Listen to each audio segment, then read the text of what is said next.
नमो अरिहन्ताणं नमो सिद्धाणं नमो आयर्याणं नमो वज्रायाणं नमो लोये सव्यसाहूणं गुणानां विस्तरं वक्षे स्वभावानां तथैव च पर्यायाणां विशेषेण नत्वा वीरं जिनेश्वरम्।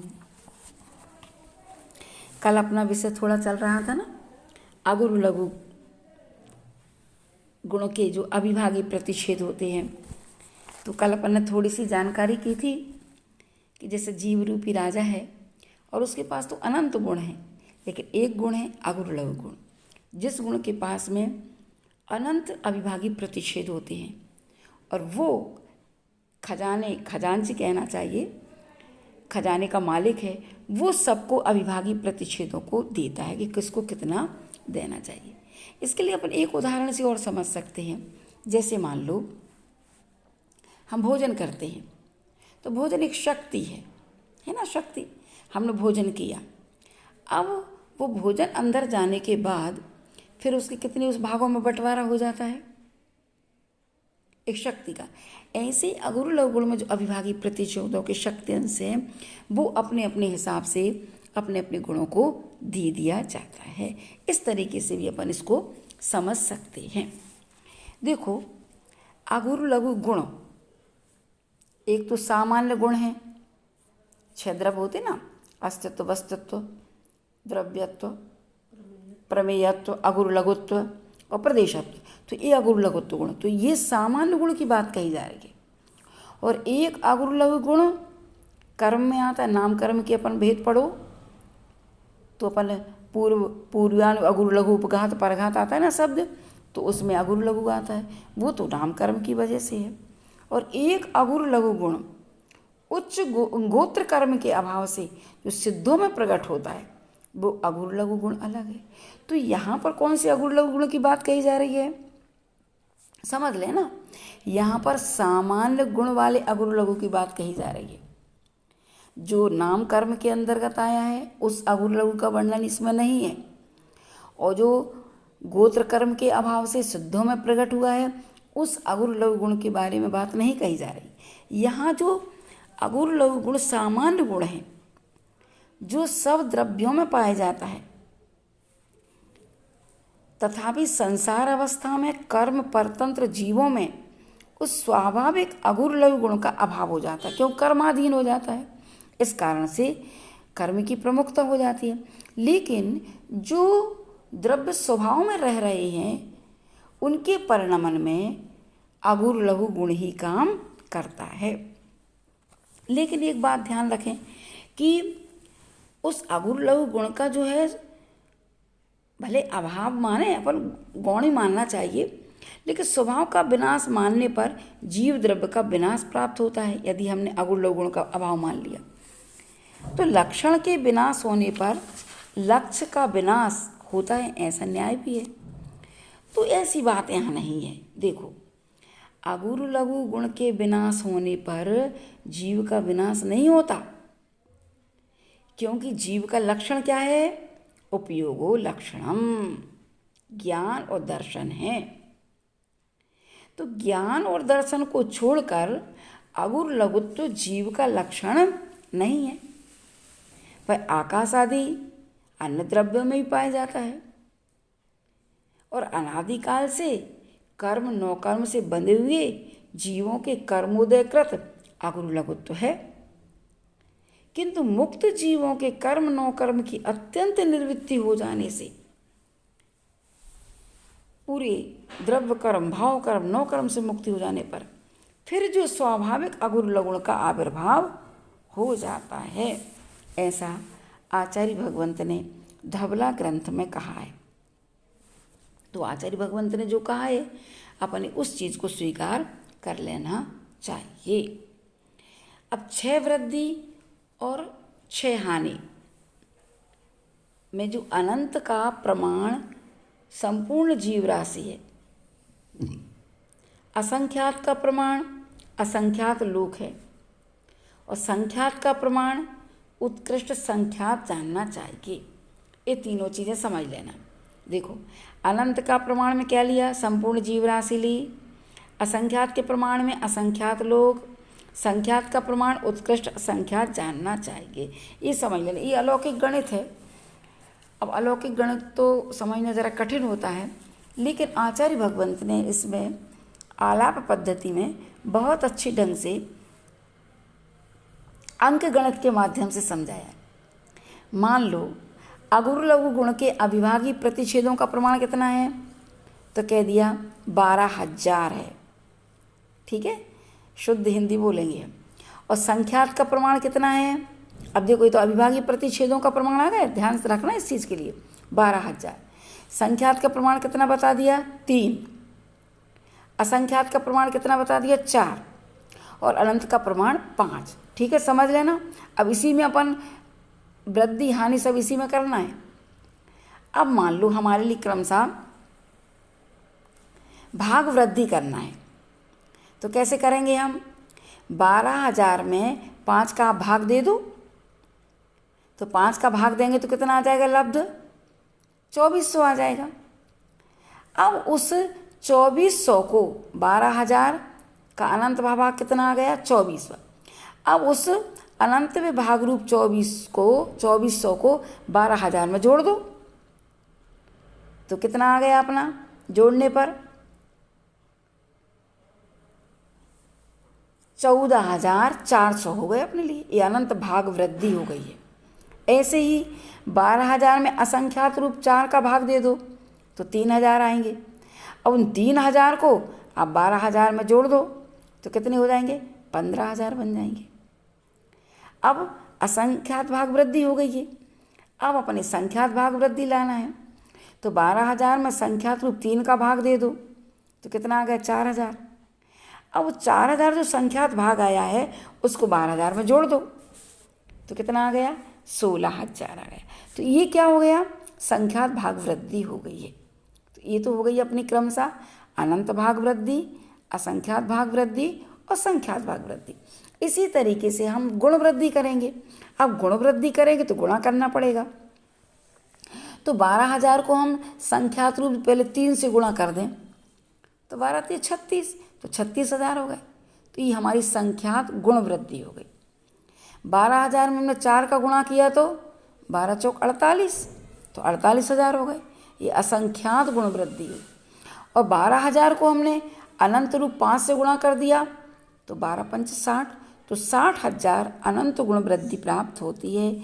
ये 6 वृद्धि हुई। देखो, हमने तो शुद्ध हिंदी में समझाया है, अब इंग्लिश में आप लोग अपने हिसाब से समझ लेना।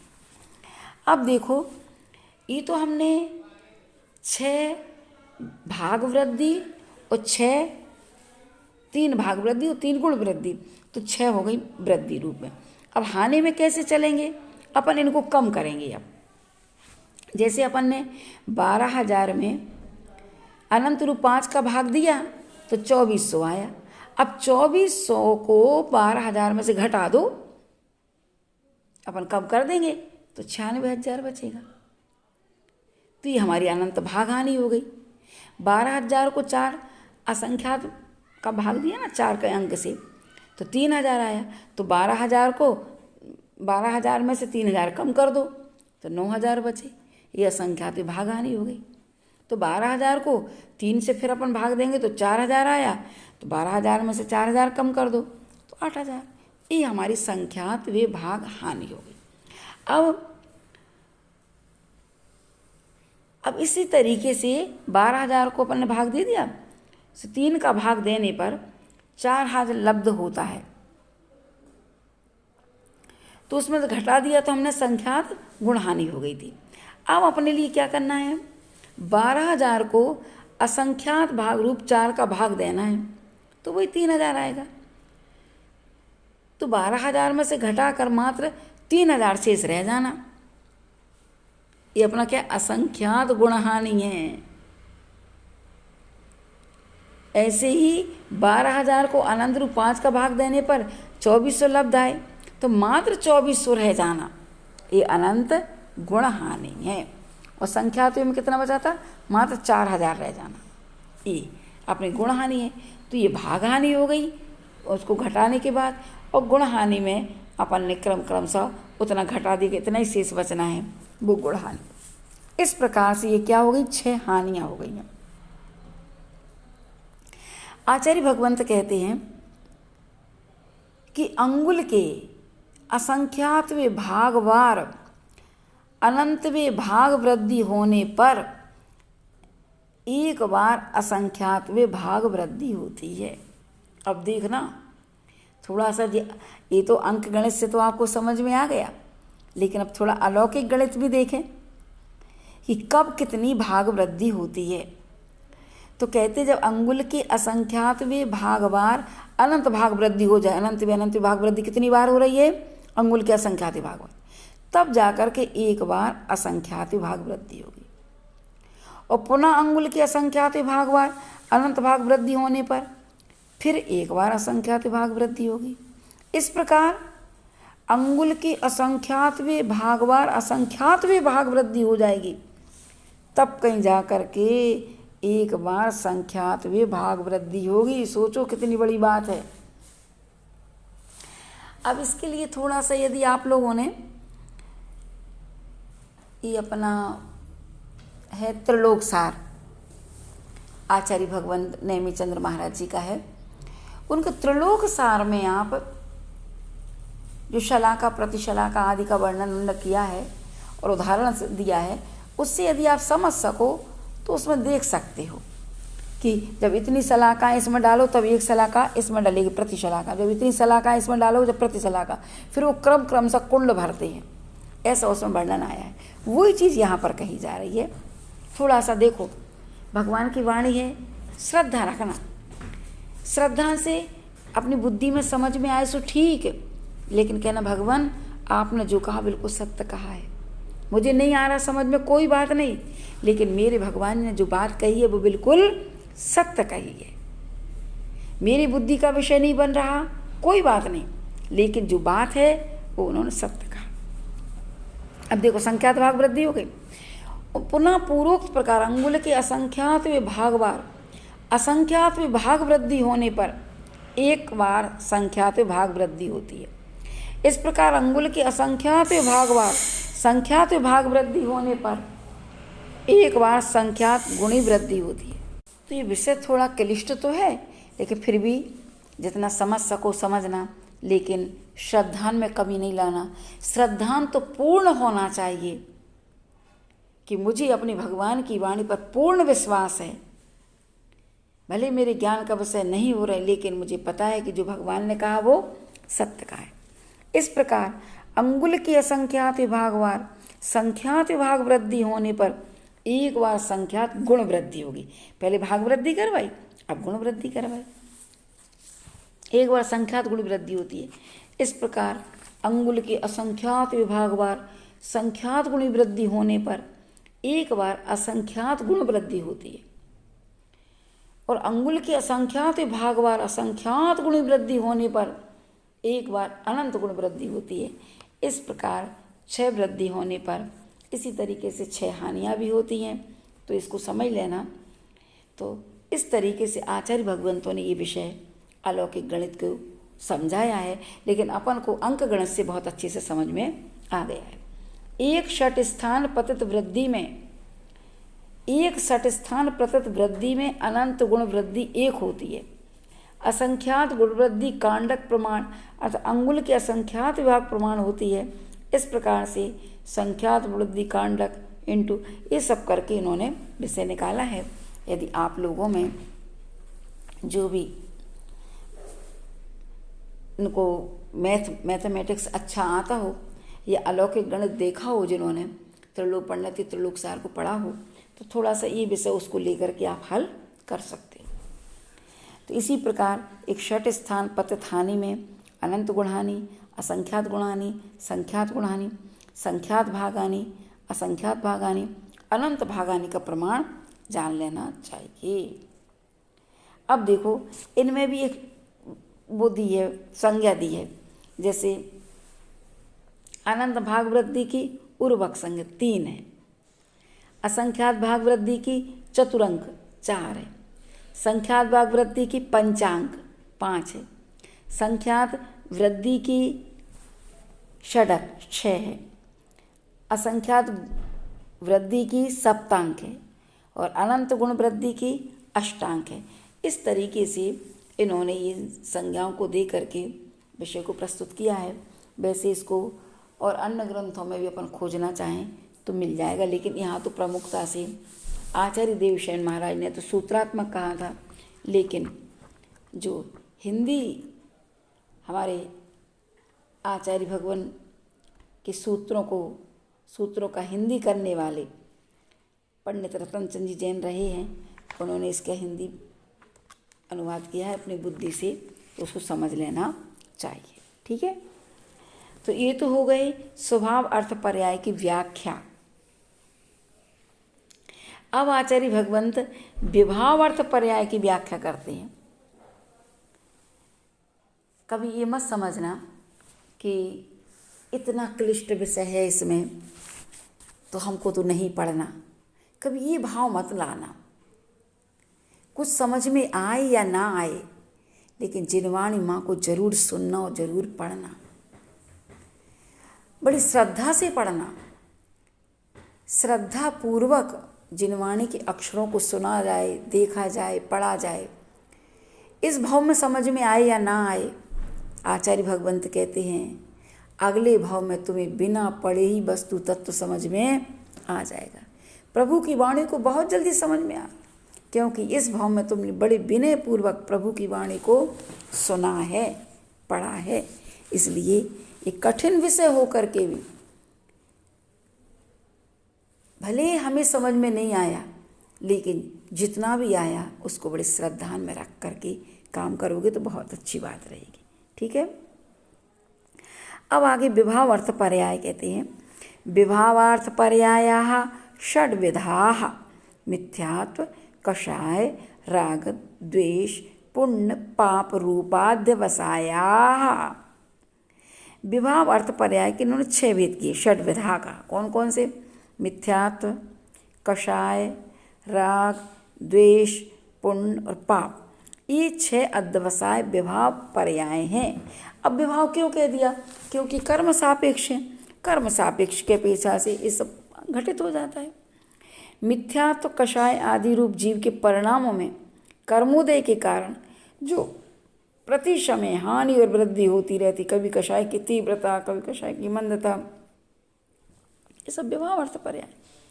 ये हानि या वृद्धि अनंत विभाग आदि रूप सट स्थान गति ही होगी, क्योंकि कोई भी हानि या वृद्धि इन 6 स्थानों से बाहर नहीं हो सकती। ये समझ लेना। यदि कषाय की तीव्रता भी होगी तो कितनी होगी, और कषाय की मंदता भी होगी तो कितनी होगी, ये सब लगा लेना चाहिए। इन 6 स्थानों के अंतर्गत ही होती है। श्री जयसन आचार्य महाराज ने जीव की अशुद्ध पर्याय का कथन करते हुए कहा है, अशुद्धार्थ पर्याय जीवस्य सट स्थानगत कषाय हानि वृद्धि विशुद्धि संक्लेश रूप शुभाशुभ लेस्या स्थानेषु ज्ञातव्या।